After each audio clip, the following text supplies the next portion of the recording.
friends, welcome back to my YouTube channel. This is your host Panya fashion वाला.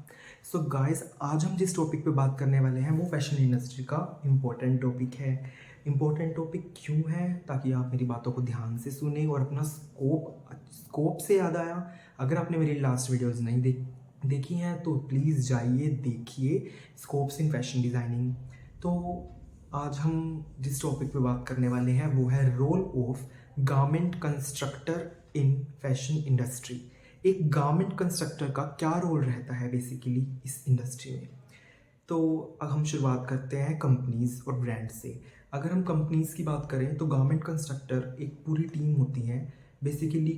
अगर companies हैं, export house है, ware house है, manufacturing company है, तो वहाँ गारमेंट कंस्ट्रक्टर का काम बेसिकली स्टिचिंग का ही रहता है और उससे ज़्यादा उनका कोई काम नहीं रहता है. वो सिर्फ स्टिच करते हैं. जो भी एक डिज़ाइनर या असिस्टेंट या इंटर्न्स या जो भी उनको बोलते हैं आके कि जैसे अगर एक टी शर्ट का वेयर हाउस है यहाँ जहाँ टी शर्ट्स ही बनती हैं, तो वहाँ पे जो कंस्ट्रक्टर बैठे होंगे गारमेंट कंस्ट्रक्टर, जिनको टेलर्स भी बोला जाता है, तो उनका काम सिर्फ उस टी शर्ट को स्टिच करना होगा. ज़्यादा ही बड़ी कंपनी है, ज़्यादा ही बड़ा वेयर हाउस है, तो वहाँ पे मशीन्स भी होती हैं, बट उनको हैंडल करने वाले गारमेंट कंस्ट्रक्टर ही होते हैं, जिनको बेसिकली कुछ इंटर्न्स भी उसमें आ जाते हैं. इंटर्न से याद आया, अगर आपने मेरी इंटर्न वाली वीडियो नहीं देखी है तो please go and watch that video. So guys, हम आते हैं गारमेंट कंस्ट्रक्शन के रोल पे. गारमेंट कंस्ट्रक्टर जो गारमेंट को कंस्ट्रक्ट करता है और जो कंस्ट्रक्ट वो कर रहा है उसे कहते हैं कंस्ट्रक्शन, जो कि हमारा आउटपुट है, जो हमारा मेनली लास्ट प्रोडक्ट हमारा जो रेडी होता है उसको कहते हैं. तो अगर हम कंपनी में हैं तो it's totally stitching and all, जो भी वो कहेंगे आपको इधर टांका लगाना है. और इसमें भी बहुत सारी कैटेगरीज होती हैं. जैसे कुछ बटन्स लगाने वाले होते हैं कंपनीज़ में. जैसे जैसे आप जो इंटर्न्स हैं उनको पता होगा, क्योंकि अगर वो वेयर हाउस में है तो ये सब काम वहाँ पे होता ही होता है. और जो डिज़ाइनर्स हैं उनको पता होगा कि उन्होंने उन सबको हायर किया होगा जो कंपनी चलाते हैं. और जो अभी स्टूडेंट्स हैं जिनको अभी अपना स्कोप कंस्ट्रक्शन में बनाना है, ज़्यादातर लेडीज़ भी या गर्ल्स होती हैं जो उनको ज़्यादा रहता है कि स्टिचिंग अच्छी है तो हम अपना इसमें बना सकते हैं. ठीक है, ये सही है. जो ये सोचते हैं, जिनको नीड है अभी जॉब की, वो कर सकते हैं. क्यों कर सकते हैं? क्योंकि बेसिकली इसमें वैसे तो अगर कंपनीज़ के थ्रू मैं आपको बताऊं तो वहाँ पे मेल को ज़्यादा बेनिफिट दिया जाता है, पर हालांकि वो लेडीज़ को भी ले लेते हैं बाद में अगर उनको ज़्यादा ही अच्छी आपकी कंस्ट्रक्शन की लगती हैं. तो इसमें स्कोप बहुत अच्छा है. पैकेजेस भी बहुत अच्छे हैं. अगर मैं पैकेजेस पे बात बताऊँ आपको कि बेसिकली आपको 30,000 मिनिमम अमाउंट है जो आप पर मंथ ले सकते हो गारमेंट कंस्ट्रक्टर कंपनी से. ठीक है. अब ब्रांड की अगर मैं कंस्ट्रक्शंस बताऊं, एक ब्रांड है तो ब्रांड के जो कंस्ट्रक्टर्स होते हैं, जो टेलर मास्टर्स होते हैं, वो अलग होते हैं बिल्कुल ही. उनको वो इतना हाईलाइट नहीं करते, उनको बिल्कुल छुपा के रखते हैं ताकि उनकी डिज़ाइंस लीक ना हो जाए. क्योंकि अगर खुद का जो ब्रांड बनाता है अपना, कंपनी ब्रांडेड कंपनी होती है जो वो ब्रांड वाले प्रोडक्ट्स नहीं बनाती है. इट्स ऑल फैक्ट्री टाइप, जहाँ पे थान में सामान बनता है. लाइक एक टी शर्ट अगर लार्ज साइज़ में बन रही है, रेड कलर की है, तो वो टी शर्ट 1,000 बनेगी लार्ज साइज़ में ही और रेड कलर में ही, सेम प्रिंट सेम चीज़. तो ब्रांड में ऐसा नहीं होता है. वहाँ पे मिनिमम अमाउंट ऑफ प्रोडक्ट्स बनते हैं. क्या पता एक ही प्रोडक्ट बने और उसके 3 साइज़ ही हो और वो स्टॉक आउट हो, तो वो सेकंड डिज़ाइन क्या पता ना भी बनाते हो. तो ब्रांड्स पे वेरी करता है वो किस टाइप का उनका सेल्स वगैरह का रहता है. तो सेल्स से याद आया, हमारी आने वाली वीडियोस इस चीज़ से रिगार्डिंग है. सो प्लीज़ आप देखते रहिएगा और हमें प्यार देते रहिएगा. तो गाइज, गवर्नमेंट कंस्ट्रक्शन इस ब्रांड तो वो उनको छुपा के रखते हैं ताकि उनके डिज़ाइन लीक ना हो. तो वहाँ पे बहुत ज़्यादा इन चीज़ों का रहता है.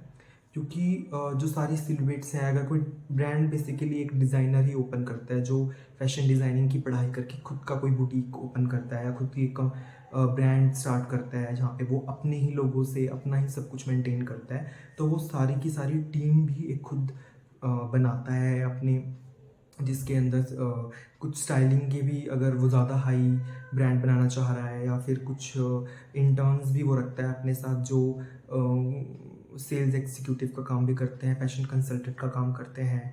तो मर्चेंडाइजिंग का रोल भी प्ले करने के लिए कुछ इंटर्न्स रखते हैं. क्योंकि इंटर्न्स बेसिकली मैं इसलिए बोल रहा हूँ बार बार, क्योंकि उनका बजट इतना हाई नहीं रहता है उस टाइम पे. तो बजट के अकॉर्डिंग वो इंटर्न्स चूज़ करते हैं और अपना सर्टिफिकेट उनको देते हैं, जो कि इंटर्न्स के लिए भी ठीक है, उन्हें एक एक्सपीरियंस हो जाता है कि ब्रांड में कैसे काम करते हैं। तो जो सिलवेट्स हैं, जो सब चीज़ें एम्ब्रॉयडरी है, सोर्सिंग मटेरियल है, तो वो सब कंस्ट्रक्टर को पता होता है, तो वो सोचते हैं कि कंस्ट्रक्टर कौन है वो पता ना चले, इसके लिए वहाँ पर हाई चांसेस रहते हैं आपको पैकेजेस के या सैलरी के।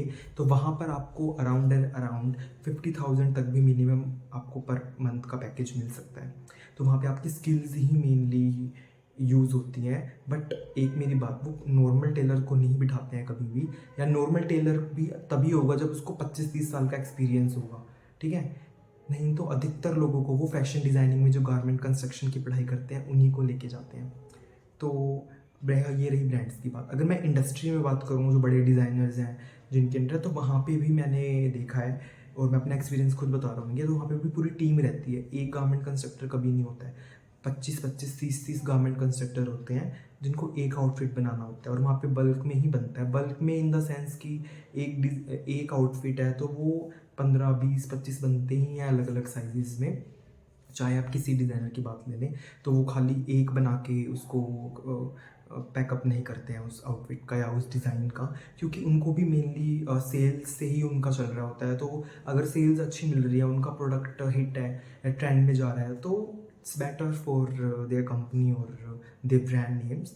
सो वहाँ पे भी कंस्ट्रक्टर का रोल अच्छा रहता है, पर वहाँ तक पहुँचने के लिए आपको इन सब संघर्षों से गुजरना पड़ेगा ही पड़ेगा। आपको ये स्ट्रगल्स करने ही पड़ेंगे। क्यों करने पड़ेंगे? क्योंकि वहाँ तक पहुँचने के लिए आपको पहली बात तो एक्सपीरियंस आना चाहिए, कम से कम भी 5 to 10 ईयर्स का।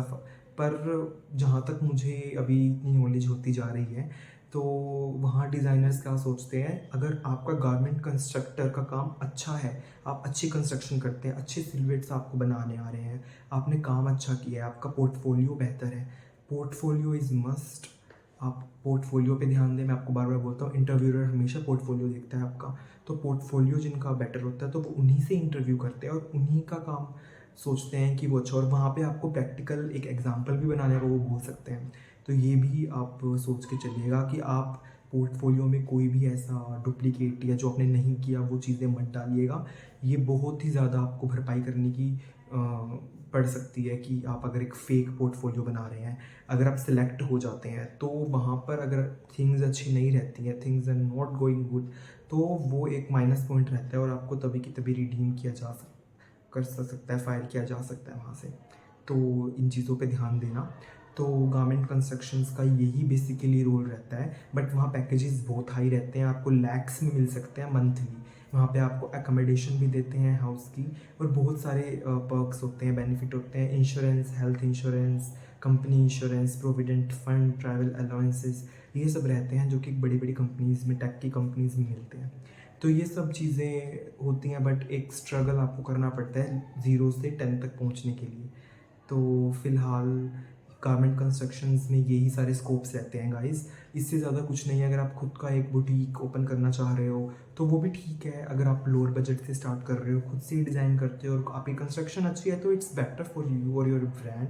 और आपकी बजट के अकॉर्डिंग भी अगर आपको सेल्स हाई हैं और आपको प्रॉफिट हो रहा है, basically the main focus is on profit. अगर आपको प्रॉफिट हो रहा है तो वो सब सही है। लोगों की बातों पे ध्यान देने की बिल्कुल ज़रूरत नहीं है, क्योंकि एक कान से सुनो, इस कान से निकाल दो, या इससे सुनो, इससे निकाल दो, दोनों से सुनो, दोनों से निकाल दो, माइंड से निकाल दो। कि अगर कोई आपको सिलाई वाला बोल रहा है, जब आपका ब्रांड यहाँ से यहाँ पहुँचेगा, तब देखते हैं आपको कौन सिलाई वाला बोलता है, कौन डिज़ाइनर बोलता है। तो ये सब चीज़ें जो आपको सुनने की आदत डालनी पड़ेंगी। तो इससे ज़्यादा कुछ नहीं है। आज के लिए इतना ही। तो देखते रहिए हमारी वीडियो, हमारे व्लॉग्स, भरपूर हमें प्यार दें। हमारे वीडियोस को लाइक, सब्सक्राइब एंड शेयर ज़रूर करें। उसके अलावा देखते रहिए बनिया फैशन वाला।